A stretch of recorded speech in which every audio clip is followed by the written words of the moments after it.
Que Dios me los bendiga, Dios los bendiga, Dios los bendiga. Habla un servidor, el pastor Rubén Murillo, de la iglesia Jornada de Fe, mejor conocida en inglés como Journey of Faith, en la ciudad de Covina, California. Estamos aquí para celebrar el Día de la Resurrección del 2020, en medio de esta crisis que se le llama el coronavirus, y estamos todos en nuestra casita, pero la iglesia no está cerrada. La iglesia ha salido a hacer lo que el Señor nos estableció para hacer, predicar el Evangelio. Y aquí estamos. Traigo un breve mensaje del Día de la Resurrección. Espero que les sea de bendición, que les traiga ánimo, que les dé gozo, les traiga alegría, les dé esperanza. Y luego seguimos sirviendo a Dios porque de Él es la victoria. ¿Qué les parece? Vamos a leer en el Evangelio San Mateo, empezando con el capítulo 27, del versículo 45 hasta el capítulo 28, versículo 10. Es que vamos a leer toda la historia de la crucifixión y la resurrección de nuestro Señor Jesucristo, que es lo que estamos celebrando. Para eso estamos aquí, ¿verdad? Muy bien. Leyendo. Y desde la hora sexta hubo tinieblas sobre toda la tierra hasta la hora novena. Cerca de la hora novena, Jesús clamó en gran voz diciendo: Elí, Elí, lama sabactani. Esto es: Dios mío, ¿por qué me has desamparado? Algunos de los que estaban allí decían al oírlo: a Elías llama este. Y al instante, corriendo uno de ellos, tomó una esponja y la empapó de vinagre y poniéndola en una caña le dio a beber. Pero los otros decían: deja, veamos si viene Elías a librarle. Mas Jesús, habiendo otra vez clamado en gran voz, entregó el Espíritu. Y he aquí, el velo del templo se rasgó en dos, de arriba a abajo, y la tierra tembló y las rocas se partieron. Y se abrieron los sepulcros y muchos cuerpos de santos que habían dormido se levantaron. Y saliendo de los sepulcros después de la resurrección de él, vinieron a la santa ciudad y aparecieron a muchos. El centurión y los que estaban con él guardando a Jesús, visto el terremoto y las cosas que habían sido hechas, temieron en gran manera y dijeron: verdaderamente este era Hijo de Dios. Estaban allí muchas mujeres mirando de lejos, las cuales habían seguido a Jesús desde Galilea sirviéndole, entre las cuales estaba María Magdalena, María la madre de Jacobo y de José, y la madre de los hijos de Zebedeo. Cuando llegó la noche, vino un hombre rico de Arimatea, llamado José, que también había sido discípulo de Jesús. Este fue a Pilato y pidió el cuerpo de Jesús. Entonces Pilato mandó que se le diese el cuerpo. Y tomando José el cuerpo, lo envolvió en una sábana limpia y lo puso en su sepulcro nuevo, que había labrado de la peña, y después de hacer rodar una gran piedra a la entrada del sepulcro, se fue. Y estaban ahí María Magdalena y la otra María, sentadas delante del sepulcro, la guardia ante la tumba. Al siguiente día, que es después de la preparación, se reunieron los principales sacerdotes y los fariseos ante Pilato, diciendo: Señor, nos acordamos que aquel engañador dijo, viviendo aún: después de 3 días resucitaré. Manda pues que se asegure el sepulcro hasta el tercer día, no sea que vengan sus discípulos de noche y lo hurten y digan al pueblo: resucitó de entre los muertos. Y será el postrer error peor que el primero. Y Pilato les dijo: ahí tenéis una guardia, id, aseguradlo como sabéis. Entonces ellos fueron y aseguraron el sepulcro, sellando la piedra y poniendo la guardia.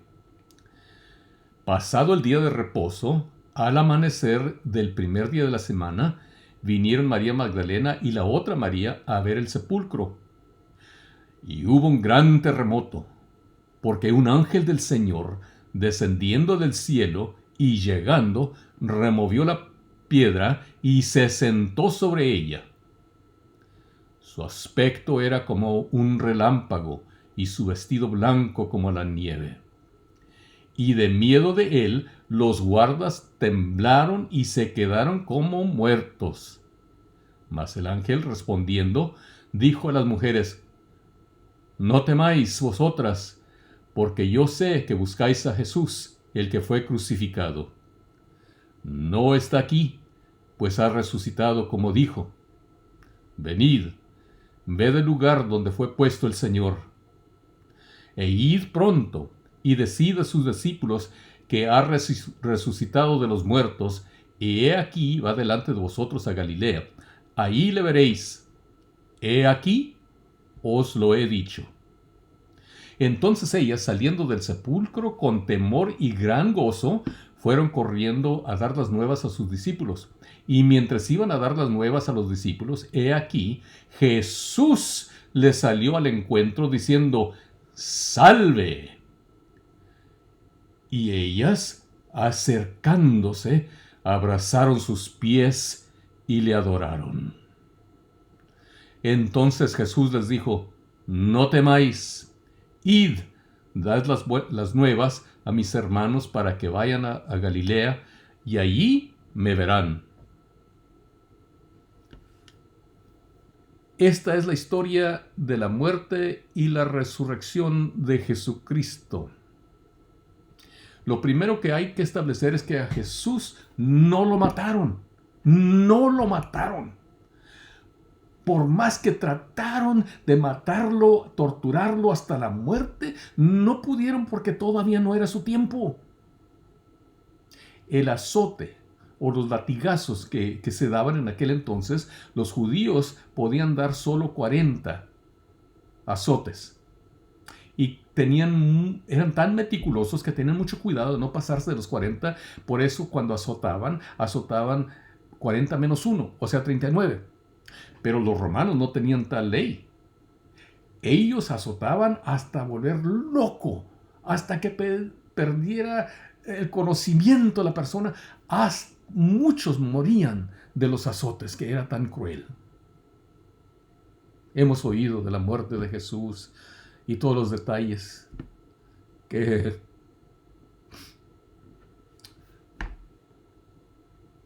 yo no puedo volverlos a contar. No puedo.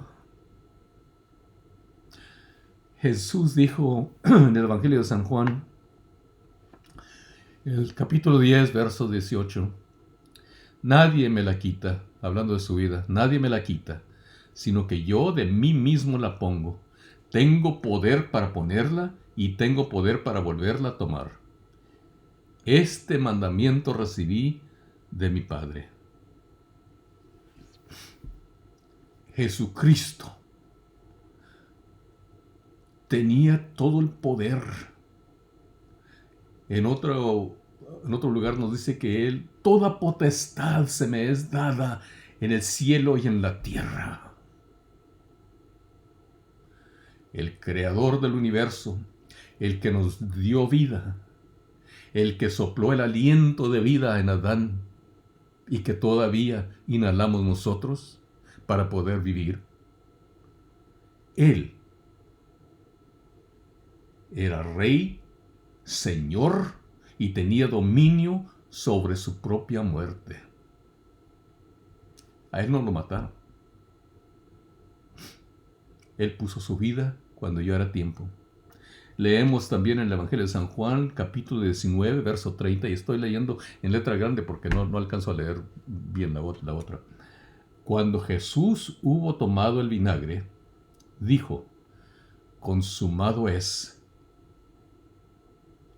Y habiendo inclinado la cabeza, entregó el espíritu. consumado es. ¿Qué es lo que había terminado? ¿Qué es lo que se había consumido? El plan de salvación que fue prometido en el jardín del Edén, en Génesis capítulo 3, donde Dios prometió que iba a enviar a un Salvador, a un Redentor. Porque nosotros heredamos la desobediencia y el pecado de Adán y Eva, nuestros padres. Nacimos en pecado. No teníamos esperanza. Nos dijo el apóstol San Pablo que todos hemos pecado y estamos destituidos de la gloria de Dios. Es lo que consumió. Vino a tomar el cuerpo de hombre, 100% hombre y 100% Dios. Dios en carne humana. Se consumió el gran plan de salvación del cual habían hablado los profetas del Antiguo Testamento, del cual vino predicando Juan el Bautista, de cual las Escrituras nos hablan. ¿Qué nos dijo en el Evangelio de San Juan, el capítulo 5, creo que es el verso 39? Escudriñar las Escrituras, porque a vosotros os parece que en ellas encontráis la vida eterna, y ellas son las que dan testimonio de mí. El plan de salvación. La pregunta es, sabemos que resucitó, porque vive en mí. Yo soy testigo, pero no fui el primer testigo yo. ¿Quién fue, pues, el primer testigo? Le he titulado mi breve plática esta, Los testigos de la resurrección. Testigos de la resurrección. Y la pregunta es, ¿quién fue el primer testigo? El primerito. Muchos dicen María y la otra María, porque acabamos de leer, ¿verdad? Pero aún antes de que María y María llegaran a la tumba, al sepulcro, ya había otros que habían visto, habían sentido, habían experimentado el poder de la resurrección. ¿Quién fue el primer testigo? Vuelvo a preguntar. En Mateo, que acabamos de leer, en el versículo 51 del capítulo 27, dice, y he aquí, el velo del templo se rasgó en dos de arriba abajo. ¿Qué era ese? ¿Por qué significa tanto eso? ¿Por qué está en la Biblia? Porque en esos días, antes de la muerte de Jesucristo, nadie podía entrar a la presencia de Dios más el sumo sacerdote. No todos los sacerdotes, solo uno. El sumo sacerdote, una vez al año, entraba al lugar santísimo que estaba detrás de este velo. Este velo era un tejido, o más bien una cortina, con muchos tejidos que entre todos formaban un solo velo. Medía como lo ancho de una mano, o es decir, 4 pulgadas o 9 centímetros. No era cualquier cortina. ¿Se imaginan qué tan difícil es romper algo así de 9 centímetros de grueso? Si no podemos romper una toalla, a veces no podemos romper ni una toalla de papel. Y se rompió de arriba a abajo. No fue el hombre, fue Dios. Porque el velo representaba el sistema religioso que había y que siguen muchos haciendo. Muchos siguen todavía con sistemas religiosos. Tenían que venir y sacrificar. Tenían que derramar sangre. Tenían que guardar ordenanzas y mandamientos. Y luego, una vez al año entraba el sumo sacerdote detrás del velo para ver si Dios les perdonaba por un año más. Si bien le fue, salía. Y si salía, estaban los pecados perdonados por un año. El año próximo, otra vez. Lo mismo.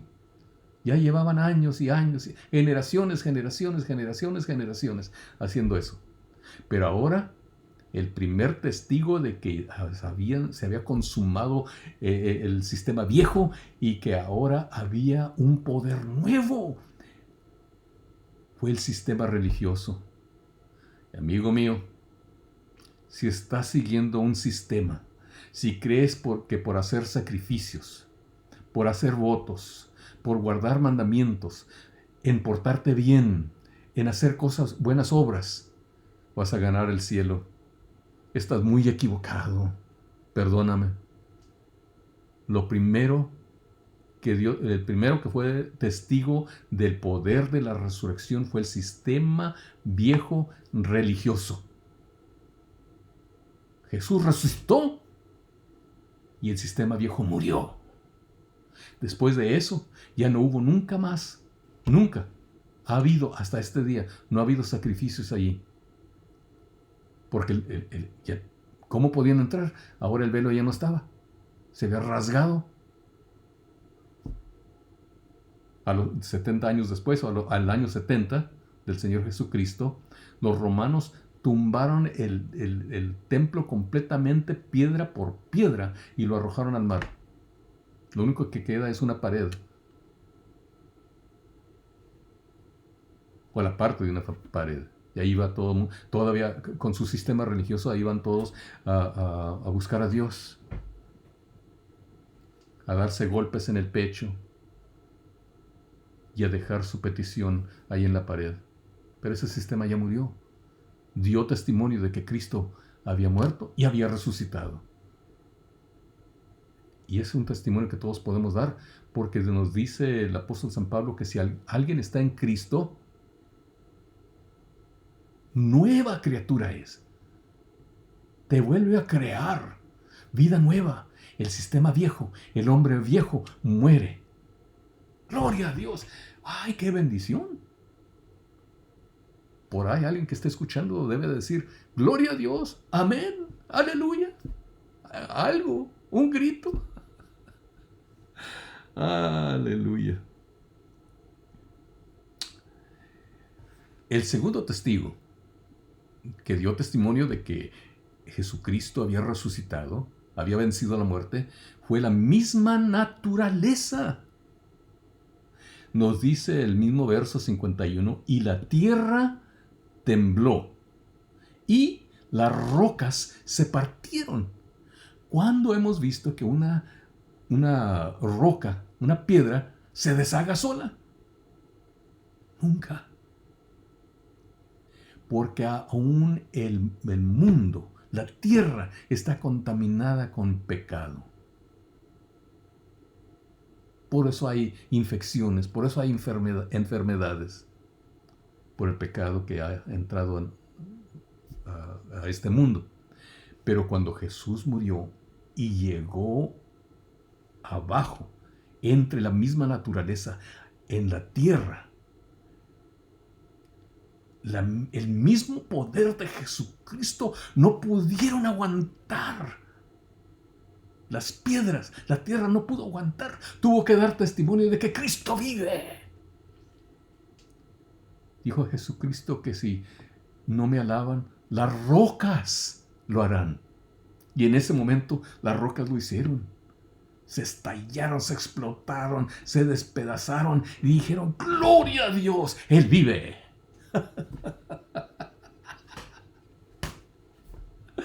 Oh. ¿No me creen? Van a ver. Mire, en Romanos capítulo 1, empezando con el verso 18, dice, porque la ira de Dios se revela desde el cielo contra toda impiedad e injusticia de los hombres que detienen con injusticia la verdad. Porque lo que de Dios se conoce, les es manifiesto, pues Dios se lo manifestó.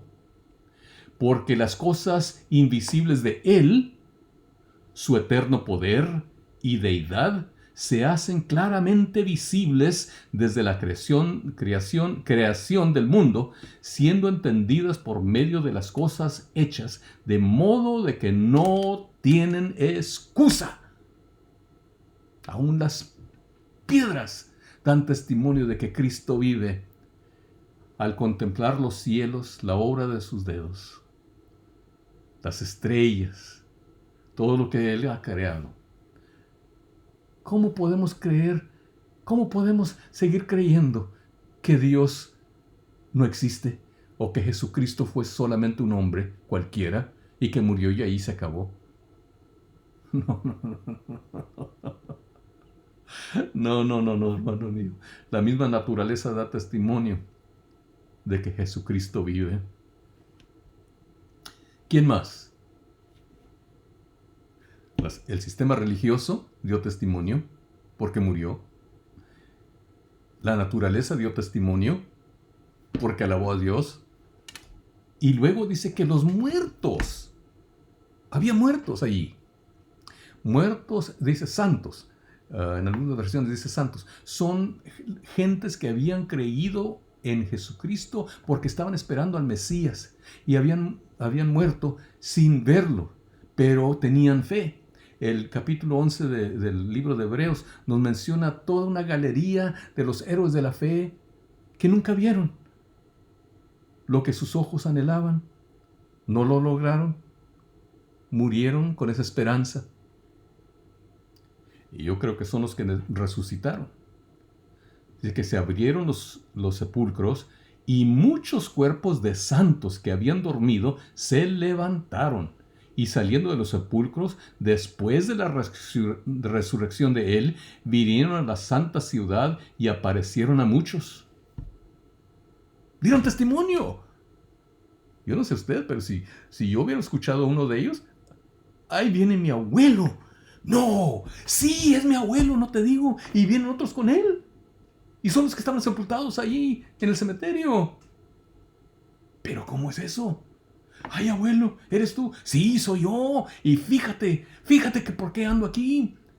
Jesucristo, el Mesías que estamos esperando, llegó hasta allá donde estaba yo en la muerte, en la tumba, y me resucitó. Y por eso estoy aquí, para anunciar de que Cristo vive. Jesús es el Mesías. Jesús es el Cristo. Wow. Yo no sé usted, pero si un muerto regresa y me empieza a platicar de esas cosas, yo voy a creer.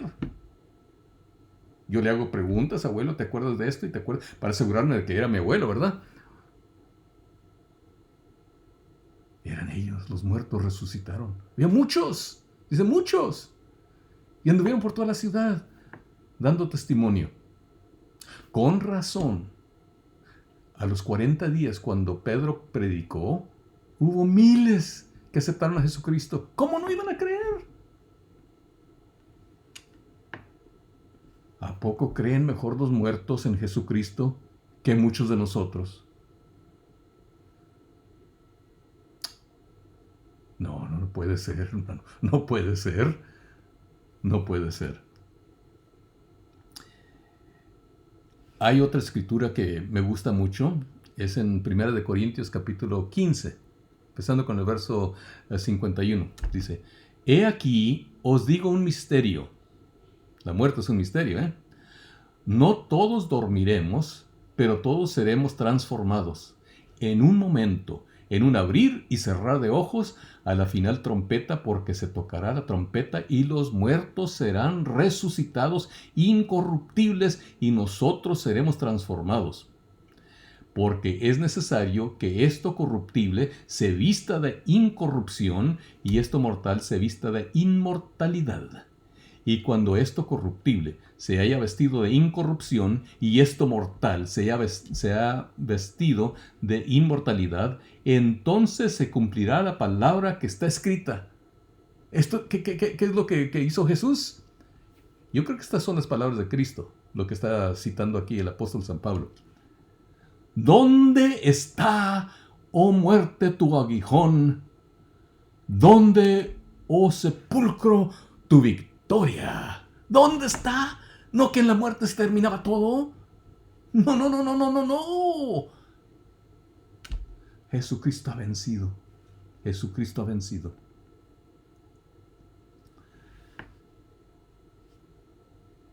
¿Cómo sabemos?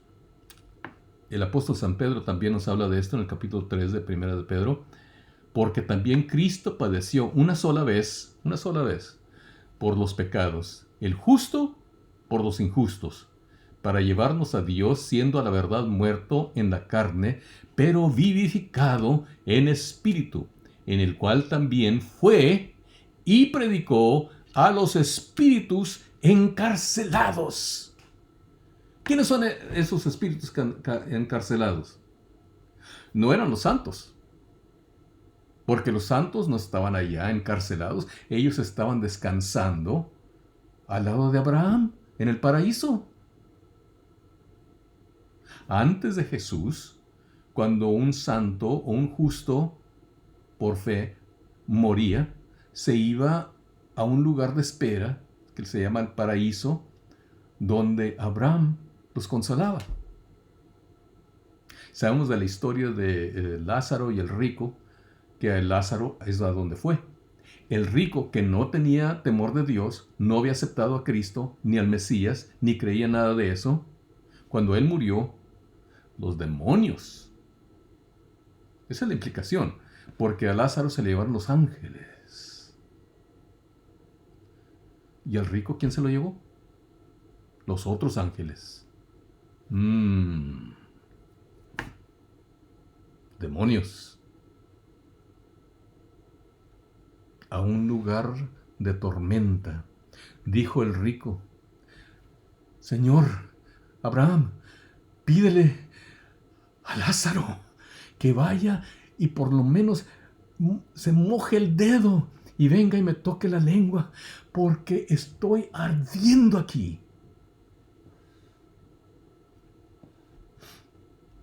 Jesús les predicó a esos, a los que estaban encarcelados, los que nunca tuvieron la oportunidad antes de Jesucristo, los que habían muerto sin Cristo, sin esperanza, sin conocimiento. Jesús fue y les predicó. Y yo creo que si yo fuera uno de esos que estaba encarcelado y llega Jesucristo con las llaves del infierno y abre las puertas y me empieza a predicar, ¿qué es lo que predica?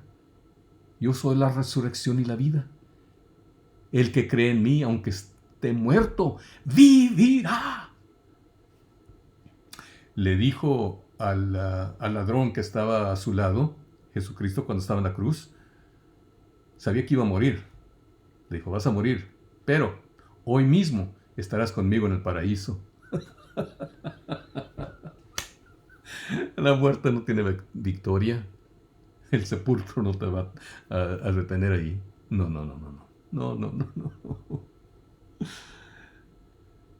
Jesucristo fue y les predicó.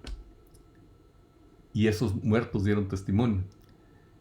Jesucristo, en el libro de Revelación, el capítulo 1, está hablando y dice: no temas, yo soy el primero y el último, y el que vivo y estuve muerto, mas he aquí que vivo por los siglos de los siglos. Amén. Y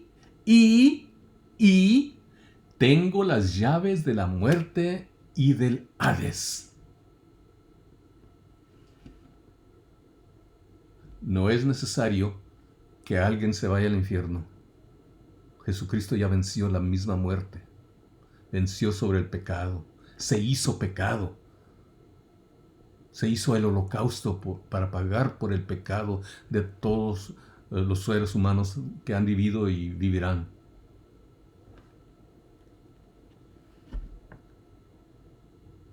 Esos fueron los testigos que dieron testimonio de la resurrección de Jesucristo, aún antes de María, o de la otra María.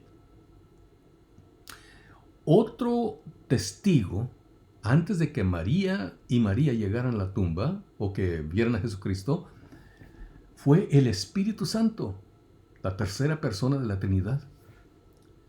Dijo Jesucristo en el Evangelio de San Juan: pero yo os digo la verdad, a ustedes os conviene que yo me vaya, porque si no me fuera, el Consolador no vendría a vosotros, mas si me fuere, os lo enviaré. Y cuando Él venga, convencerá al mundo de pecado, de justicia y de juicio. De pecado, por cuanto no creen en mí. De justicia, por cuanto voy al Padre y no me veréis más. y de juicio, por cuanto el príncipe de este mundo ha sido juzgado ya. ¿Cuándo fue juzgado? Cuando Jesús murió y resucitó. Antes de salir de la tumba, ya había llegado al infierno. Le tomó y le arrebató las llaves al diablo del infierno, del Hades, y le quitó el aguijón de la muerte. Dijo, no más, no más. Por eso nos dice San Pablo, que benditos son los que mueren en Cristo, porque el estar ausente del cuerpo es estar en la presencia de Dios. Ya no tenemos que descender a la muerte, a un lugar sin esperanza, sin futuro. Qué terrible ha de ser ese lugar. Hubo un hermano, un doctor, médico, al cual Dios le dio una visión del infierno. Cuenta que se encontró en el infierno, abrió los ojos y ahí estaba. Estaba en tormenta física, emocional, espiritual. Se sentía sin esperanza, desesperado. Estaba encerrado entre la piedra por todos lados. Y le gritaban los demonios y se burlaban de él. Le decían, ¡ja, ja, ja!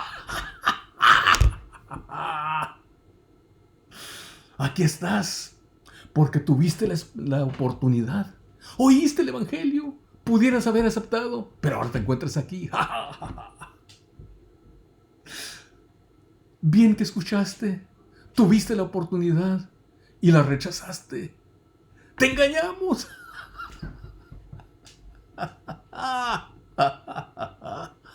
Ay, se morían de risa. Dice que se derretía. Y de pronto se encontró en otra escena, donde estaba delante de un trono brillante. Y vio al Señor Jesucristo, que tenía un libro en la mano. Y estaba buscando en el libro. Le preguntó, el doctor le preguntó, Señor, ¿qué buscas? Le respondió, estoy buscando en el libro de la vida, estoy buscando tu nombre, pero no lo encuentro, no lo encuentro. No eres mío, no eres mi hijo. Eres hijo de tu padre Satanás. Apartado de mí al sufrimiento eterno, al crujir de dientes, al llanto, a la memoria, los recuerdos. Bien pudiera haber aceptado a Cristo. Y mira lo que hice. Viví para mí. ¿Y de qué me sirvió? Aquí estoy. ¿Y ahora qué hago? No hay salida. No hay escape. Pero este último testigo que mencioné, el Espíritu Santo ha venido. Dijo Jesús que iba a enviar al Espíritu Santo. Está como en una carrera de relevo, cuando se le pasa el testigo al segundo relevista para que siga la carrera. Jesucristo le pasó el testigo, la batuta, al que sigue, el Espíritu Santo, para que nos redarguya de pecado, nos convenza de que necesitamos a Jesucristo. ¿Qué es lo que estás sintiendo en este mismo momento? Estás sintiendo eso. Yo sé, porque Dios está en todo lugar. Y aunque estés viendo esto, ya muchos días después de la grabación, el Espíritu Santo te está hablando. Si es así, que hay tantos testigos tan fuertes, tan importantes, la pregunta es, ¿qué pues hemos de hacer? ¿Qué es lo que tenemos que hacer? Nos dice en el libro de Hebreos, capítulo 2, por tanto, es necesario que con más diligencia atendamos a las cosas que hemos oído, no sea que nos deslicemos. Porque si la palabra dicha por medio de los ángeles fue firme, y toda transgresión y desobediencia recibió justa retribución, escuchen, ¿cómo escaparemos nosotros si descuidamos una salvación tan grande? Déjenme leerles otra vez. ¿Cómo escaparemos nosotros si descuidamos una salvación tan grande? La cual, habiendo sido anunciada primeramente por el Señor, nos fue confirmada por los que oyeron, tal vez los muertos y después los apóstoles, y luego sigue, pasando al testigo hasta que hoy mismo has oído de parte de este servidor. Por los que oyeron, testificando Dios juntamente con ellos, con señales y prodigios y diversos milagros y repartimientos del Espíritu Santo según su voluntad. Entonces, ¿qué hemos de hacer? ¿Cómo hemos de vivir? Esa es la pregunta de las edades, la pregunta de los siglos. ¿Qué vas a hacer con este que se llama el Cristo? Te invito a que lo aceptes. Acepta el testimonio verdadero de todos estos testigos y de los otros testigos que hay a tu alrededor. Te invito a que aceptes a Jesucristo como tu Rey, Señor. Ora conmigo. Sé obediente. Ora conmigo. Padre eterno, celestial, te reconozco como Rey y Señor de mi vida y te pido que me salves, que limpies mi pecado, que me limpies, que me hagas una nueva criatura. Dame un nuevo corazón, un nuevo parecer, una manera nueva de pensar. Límpiame, hazme una nueva criatura. Te acepto, te sigo, te recibo, te entrego mi vida. Y por fe, en este mismo momento, soy tu hijo y recibo la vida eterna, porque tu palabra me ha dicho así. Yo la creo, yo la acepto, y te doy las gracias en ese nombre que es sobre todo nombre, el nombre de nuestro Señor Jesucristo. Amén. Si oraste esa oración, y espero que lo hayas hecho, y todos los demás, les voy a hacer una petición, este humilde servidor que está predicando en español por primera vez en más de 40 años, disculpen. Hago lo mejor que puedo, tengo que ser obediente. Les pido, queremos saber si escucharon esto y dónde están y qué es lo que piensan. ¿Vale la pena volver a tener otra producción? Yo sé que esta producción es muy primitiva, son los primeros pasitos peninos de un ministerio que queremos empezar en nuestra iglesia para servir al mundo de habla español. Si es así, como les digo, es una producción muy primitiva, entonces queremos escuchar de usted. Llámenos, o escríbanos, o mándenos un correo electrónico. Y usted dice, ¿pero a dónde? Bueno, les he preparado. Yo sabía que iban a preguntar eso. Aquí está. A la Jornada de Fe. Jornada de Fe. Al 716, al norte de la calle Citrus, en Covina, California, 91723. El número de teléfono es la área 626-260-8384. Y si quieren mandar un correo electrónico, mándenselo al pastor Kevin @jofaith.com. Pastor Kevin. Él es el pastor de la iglesia. Yo soy un servidor que ayudo con los jóvenes, soy el pastor de jóvenes, pero me han encargado con esta tarea. Es que Dios les bendiga, regocijaos, Cristo vive, Cristo vive. Quiero escuchar de ustedes. Denos un telefonazo y si la contestadora es en español, en inglés, usted deje un mensaje, en fin, que me va a llegar a mí y yo les voy a contestar. Quiero saber, hermanos, ¿quién aceptó a Jesucristo? ¿Les ha sido de bendición este mensajito? Si es así, queremos saber para a ver si invertimos un poco más de tiempo en una mejor producción. Dios les bendiga. Dios les bendiga de ricas bendiciones. Cristo vive.